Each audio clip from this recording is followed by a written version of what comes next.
In today's video, I'm going to teach you how to find old Google sites. If you created a site years ago using the classic version of Google Sites and want to locate it now, I'll walk you through a simple process, explain what to look for, and share helpful tips along the way so you can get where you need to go quickly.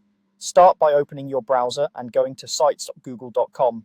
This is the main hub for both the modern Google Sites and the older classic version. Before you go any further, make sure you're signed in with the same Google account that originally owned or edited the site you're trying to find. If you're in the wrong account, your list will be incomplete and the site may not appear at all. It's a common reason people think their site has vanished, so double check that little profile icon in the top right if something looks off.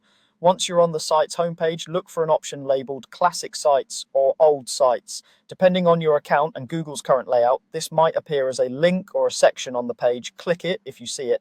That area is specifically designed to surface sites built with the older tools, which often have a different structure and look compared to the modern editor. If the link isn't there, don't panic. It can simply mean your account doesn't have any classic sites or the option is hidden for your organization. In either case, you can still try searching. Use the search bar at the top of the site's page to find your site. Type in the site's title if you remember it, or enter unique words that appeared prominently on the homepage, such as a project name, a course code, or a phrase you know you used. The more specific your terms, the better. If you only remember part of the title, try a few variations or a distinctive keyword you're confident was on the site. Keep an eye on the results list and look for familiar thumbnails, titles, or descriptions. If you have many sites, consider scanning the first few pages of results rather than assuming it's missing.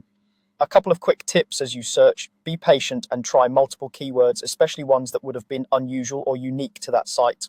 Also, remember that older classic sites can look different from modern ones, so don't skip over a result just because the thumbnail seems dated. That's it. Go to sites.google.com, click Classic Sites or Old Sites if you see it, and use the search bar to locate your site. Once you find it, bookmark it for easy access next time.